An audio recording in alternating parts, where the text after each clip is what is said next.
Hello and welcome to another Mapping It Out Wednesdays. This Wednesday, I'm so excited. We have a wonderful guest, a fellow practitioner, Brian Trescos, and he is from Brian. I'm really fascinated by your business before we begin, because somatic for me I think of something different than I think what it is. Hmm. So that'll be my first question. Before we get to that question, though, I've got to introduce Akila Davis, our maven and master of motivation. How are you, Akila? I am great. Thank you very much. And it's great to see you, Marie. Marie is our co-host, and I am absolutely thrilled to have Brian on. Brian, I was thinking about you this morning, and I thought, it couldn't be that I've now known him for over 8 years, but it is. Yeah, yeah, Oh, Time wow. really flies, you know? yeah. I think we first connected in like 2018, I believe. Exactly, Yeah, exactly. Well, thank Wow. you for coming on, and I will let Marie have the first question. Yeah, so tell us a little bit about your business. I'm really interested in it. I've had the pleasure of getting to know you a little bit Hmm. as being part of the community. So I'd love to hear a little bit more about what you do, what the Academy does. Great. Yeah, so I'm director of education and president at the Somatic Coaching Academy, and this is a learning institute really that my wife Ani and I have created together. So the what we do at Somatic Coaching Academy, I guess we can back up just a little bit because you mentioned that the idea of somatic maybe for you means something in particular, then maybe it might not mean. I'm not sure what's your sense of somatic, that word, Marie, Well, because so you mentioned that. it's interesting because when I think of that, I really do think of um I think of more of a spiritual connection. I know some people talk about the body-mind connection, Hmm. but I think my misunderstanding of it is that it's just spiritual. So I would love for you Uh, to clear that up because I bet you I'm not the only one that has that thought. yeah, okay, that's great. So the word soma is actually Greek for body. Mm. So the word itself means body. So anything that when you hear about somatics or soma or anything soma or somatic related, it has a direct reference to the physical body. Now, over time, it's taken kind of on connotations of body-mind connection or more of a kind of a holistic kind of bent in terms of if we're talking about health and wellness or medicine or those types of ideas.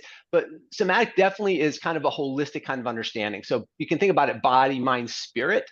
Mhm. It kind of encapsulates that in terms of kind of our modern connotation of the word. Although when you look at the root of the word itself, it just means body from Mm. from the Greek. So this taken on different evolutions over time.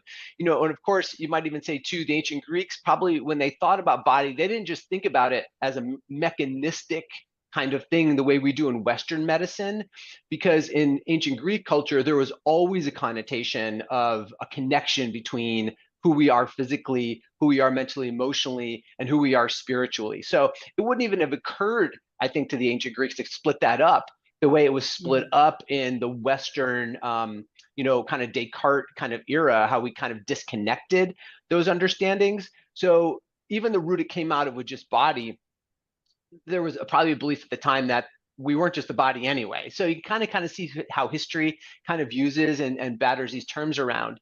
So Somatic Coaching Academy, really what we're doing is we're helping trained professionals. They can be coaching professionals, health and wellness professionals. We do have organizational leaders even trained with us as well who want to actually bring these tools and practices into their organizations to help really people reconnect with who they are on a body level, number one, to help regulate their nervous system, help to reorganize their relationship with things like stress, anxiety, that kind of stuff, just so they can be more present and more productive in the day. So there's the basic level of that.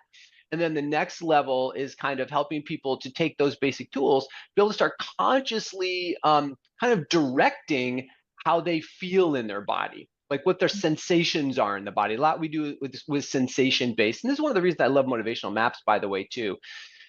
Because motivational maps are an affective tool, right? They're an affective measurement tool. So when you look at measuring someone affectively, you're always considering feeling states, felt quality states in the body. And felt quality states are built from sensory states in their body, right? So felt quality is a sensation in the body. And one of the reasons that, again, I love motivational maps is because motivation is, it's action. It's like the reason we're moving. It's the reason we're doing something. So motivation always shows itself up in behavior and in actions. And the root of all behavior is sensation, essentially. The root of why anybody does anything at all or doesn't do something, by the way, is all based in sensory states. And so and motivational maps measures that, which is kind of cool, right? We start to actually look at, so what are people being motivated by? What do their profiles look like? And we go deeper into that around, well, what's this feeling state around that, around the spirit driver for you? What's the feeling state around the defender for you? And you can actually, people start to really decode internally quite a lot of why they're actually doing what they're doing to begin with. So, and that's what we kind of do in our highest level of certification. We actually train coaches how to use those methodologies with their own clients. So, does that give you kind of an idea of a little bit of what we do at the Academy without kind of blowing it up too much? No, that was wonderful. And I think a lot of people will have that question. And, always, I'm a firm believer of ask the question, right? Because you'll get a wealth of knowledge. So I love that. And I love how you connected it to motivational maps. Yeah. It's really, really cool.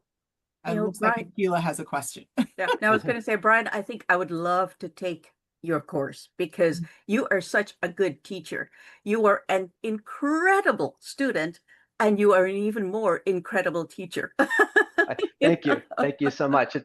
I love teaching and sharing, and it's something I spend a lot of time practicing and thinking about and trying to get better at, and all those sorts of things. So it is something near and dear to my heart. So thanks, Akil. I accept that. I receive that with a full heart. Thank you. The expert in you. Now, I guess the next question would be,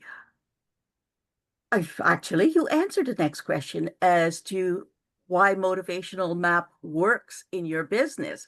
But outside of your academy, how have you used motivational maps? What kind of groups find it really helpful? Yeah, great question. So at the Somatic Coaching Academy, we kind of have two tracks really, because at a large scale, what we're really doing is helping to educate people, right? We're helping to create knowledge, wisdom, and we do that kind of in two kind of big, broad ways. One way is to learn how to be a coach or a sensation-based motivation coach. So we have kind of like this get coaching track, kind of like, or get trained to be a coach track, and the other track we have is get coached yourself. Right. So we have trained to be a coach and we have get coached. So in the get trained to be a coach, we talked about that already. Now the get coach track, I think, is kind of what you're when I receive your question, Akil, that's what I kind of think about. So what are some of the clients that we work with who are actually receiving the services that we end up teaching, or receiving the techniques that we end up teaching our students? And so we work in a couple of different ways. One of the ways I love working is actually with conferences and conference planners. So you think about it, conferences, people are coming to a conference or even an all hands meeting within an organization, or even think about initiative rollouts with leadership, like if leadership's in an organization and rolling out new initiatives that are expected to be taken up by the whole organization and then fulfilled upon. That people are coming to those conferences, meetings, or rollouts to learn something, right? They're there to learn something so that they can take that information, turn around and do something with it.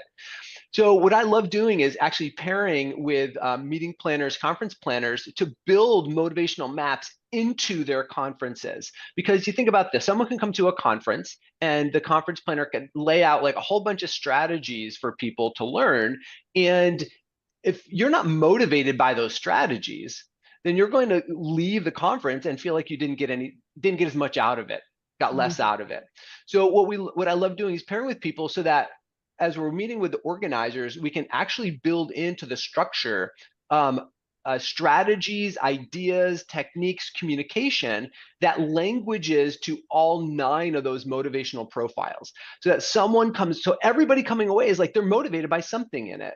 I think one of the mistakes that any meeting planner can make, and this is inside organizations or in entrepreneurial conferences or small business conferences, is as the planner to expect that I'm just going to say something and everyone's just going to love it and take it away and do something with it, right? Because it's really about, does it motivate the person individually? And so when you pair maps in with those conferences, the conference planner can understand who's in their audience better for sure, but you can also then just set it up so that everybody in the audience can see themselves in the material in a certain way, and they take it away and they can just hit the ground running with it, and they find it so much more valuable. So, and they're more effective in integrating and applying it when they leave the conference or the meeting. So, I mean, I love doing that because, again, I'm a natural kind of curriculum builder. And so I love building curriculum, delivering information, and bringing the motivational maps into that. That's one of my absolute favorite ways to use the motivational maps. We also use them with our private clients. We do a fair amount of private coaching here at the Academy. So when we bring private clients in, of course, everyone gets the motivational map. That helps us actually coach them according and in alignment with their maps and what motivates them, and maybe where they want to go and be motivated differently. And we have a way to track and to map and those kinds of things with people as well. We do this with our students to actually understand what's going to motivate our own students. So when our students come into the Academy, then everybody gets a map, and then we know how to actually kind of teach them better based on what motivates them. And so that's a really cool thing. And then it feels like people are really being seen and heard and validated as they're coming through our certification program process. That's another way we just love using the maps. I would say probably those are kind of the primary ones. Oh, and of course in organizations too, do team dynamics and that kind of stuff also. So those are kind of the primary ways. So you are a broad-based multi-user. Wherever you see a need, you use maps. Yeah, again, because if you can tell, if you're about behavior change, which is again a lot of what we do, what coaches do, right? Coaches in general, they're about behavior change. They want to help people change their behavior to get a better outcome, a more desirable outcome in their life. And what we know, just neurophysiologically, the architecture of the nervous system says that all behavior change is predicated by someone's sensory state. And if you can help someone understand that, and the maps are actually a pretty cool way to do it, then you can connect people better into their felt quality states, their sensory states. It's just a way to help people change and then measure those changes. Well, that is fantastic. Thank you very much. And that naturally leads into, I'd like our audience to know how they can connect with you and what you're doing that they may want to look into or attend. Like, what do you have coming up? What's your programs? Yeah, so you can find us anytime at the Somatic Coaching Academy. So, the old www.somaticcoachingacademy.com. You can find us over there. And, we run a monthly workshop called our Create Transformations on Repeat workshop. That's a 3-hour workshop, and it is a workshop. It's not just like people just don't show up and their cameras are off on Zoom, and I'm just like delivering information. No, everybody's cameras are on, mics are open, and we workshop the material, and it's really based on creating what we call transformations on repeat. So coaches, change makers, like all these kinds of people, I hear a lot of people call themselves transformational coaches, which I think is great. I think if we look out in the world is in need of transformation right now. I don't think anybody's going to debate that, right? And so it's really like, what's the intention for the transformation that we want to create? And transformation, as soon as you get into it, it can get a little sticky, right? It can get a little messy. Transformation can get a little wild sometimes. Like the front end of it's like, hey, we're going to do a transformation. And we get in the middle of it. We're like, oh no, like what is going on? What's happening? Because transformation really is about, on a deep level, changing the way that we live in the world, we perceive the world, and our belief constructs. And that can get a little bit dicey sometimes. So really what we've done is created the 8 elements. We didn't create these, but when we looked at transformation processes across lots of different continuums, like all kinds of different professionals doing these things, all different kinds of historical cultures, all different kinds of philosophies, there's basically 8 elements that are common to all successful transformations, let's just say that. And so we just organize in a way that with our clients that we go through this process. And when you understand this process, you can be much more predictable in creating transformations, help people come through them with more safety, safer in a lot of ways to come through them, and really come through them getting the result that they want to get in the world. So we have this Create Transformations workshop that we do every month. We take you through those eight elements of it. We do practices from all three of the levels of training that we do. We do core centering practices, we do cross mapping practices, and we do some sensation-based motivation coaching practice. So people get a feeling of everything that we're doing in the program, not everything, but a bit of what we're doing in the programs as well. And they come away actually kind of going through a little mini process that we do with a longer arc with our clients, so that coaches can actually learn a little bit to take these things into the work that they do and create more predictable transformations for their own clients as well. It also sounds like this program allows people, based on what you said about the repeat, that you're also helping people build some habits that they can practice. So I love that idea about building the habits and being able to practice so that it becomes ingrained in what you're doing. And I noticed in the work, you talk a lot about beliefs and limiting beliefs. Could you share a little bit more about your thought process and your philosophy around that? Yes. Oh yeah, totally. Yeah. So let's just talk about a belief first of all. So we learn beliefs, by the way. Like, beliefs aren't something we're born with; we learn them. And this is pretty well known across psychology, that between the ages of 0 and 7, we're primarily picking up most of the foundational beliefs that we'll carry through the rest of our lives, unless we do something consciously to change them. Like, if we didn't do something after the age of 7 to consciously change them, those beliefs would actually just basically create our reality as we continue going through life. Now, we can learn a belief early, before the age of 7, and if we live past the age of 7, our subconscious basically says, "Good, you're set." Right? You're going to be good. You're going to survive. So just keep using those beliefs and you're going to be okay. So you can learn something before the age of 7 that helped you survive until you get into adulthood. But then once you get into adulthood, that same thing that you learned that helped you survive before the age of 7 can become limiting to your growth. And so that belief that at one time was a useful belief becomes a limiting belief, because it's now limiting your ability to grow. So say, for instance, in your early life, you developed a belief that you couldn't trust people. Let's just say that was something. Let's say whatever it was with your family structure, you had challenges and those kinds of things, and you developed a belief that you can't trust anybody. Well, for the first maybe half of your life, that might work for you because you become very independent, you become very self-resourced, you become very, you can get a lot of stuff done yourself. And then let's say you get into your later life and you're like, I want to have a relationship with someone. I want to have a close relationship. I want to start a family. But now that limiting belief of you can't trust anyone, it helped you actually maybe become very successful and independent. Now it becomes a liability because, in a close relationship, you've got to be able to trust the other person, right? And so that's really where we talk about beliefs that once were useful can become limiting. And the really amazing thing in the work we love to do is those beliefs actually get locked, not in between people's ears. They actually become locked in people's bodies and their physiology. And we can do a lot of teaching around exactly how that happens. And you have to be able to actually get into the body to help disconnect those wires around those belief patterns so that people can live more freely and more openly. And that's kind of how we approach beliefs and limiting beliefs.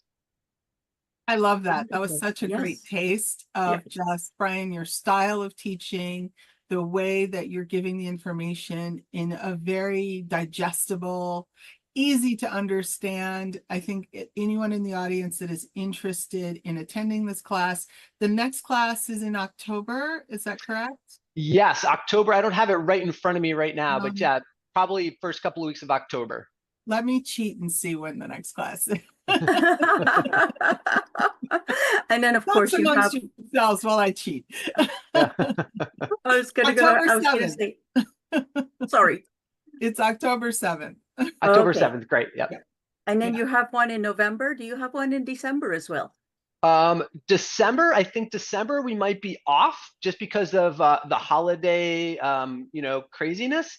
but we're right back in January again. So you can catch the workshop in the next couple of months, October, November. Yep, we'll be there. See, Fantastic. Akilah is trying to overwork you. She won't even give you a holiday. Did you notice that? She's I like, can't no. even get a break. If The I'm best working, month in so should December. everyone else, right? Terrible, terrible. Well, I want to thank you so much for doing this with us. I know Akilah has another question, Yeah. but I want to put my thank you in because once she asks this question, I won't be able to do it. Go Okay. for it, Akilah. I just wanted to say why I wanted to know when it was on, and I'm glad that you said January, because I was thinking, what a wonderful gift to give someone you love who needs a transformation.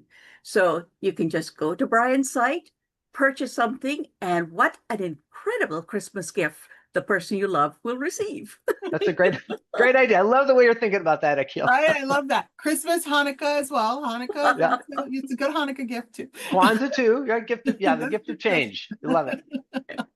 I love that. Well, I want to thank you so much. And as normal, which everyone who's watched this knows, that we will be giving away one motivational map assessment, one debrief, and one coaching session. And normally we offer that through Akilah. Brian, would you be interested if someone would like to do it through you? Would you be interested in doing that? Absolutely. Yeah, I would. All right. I would love to do that.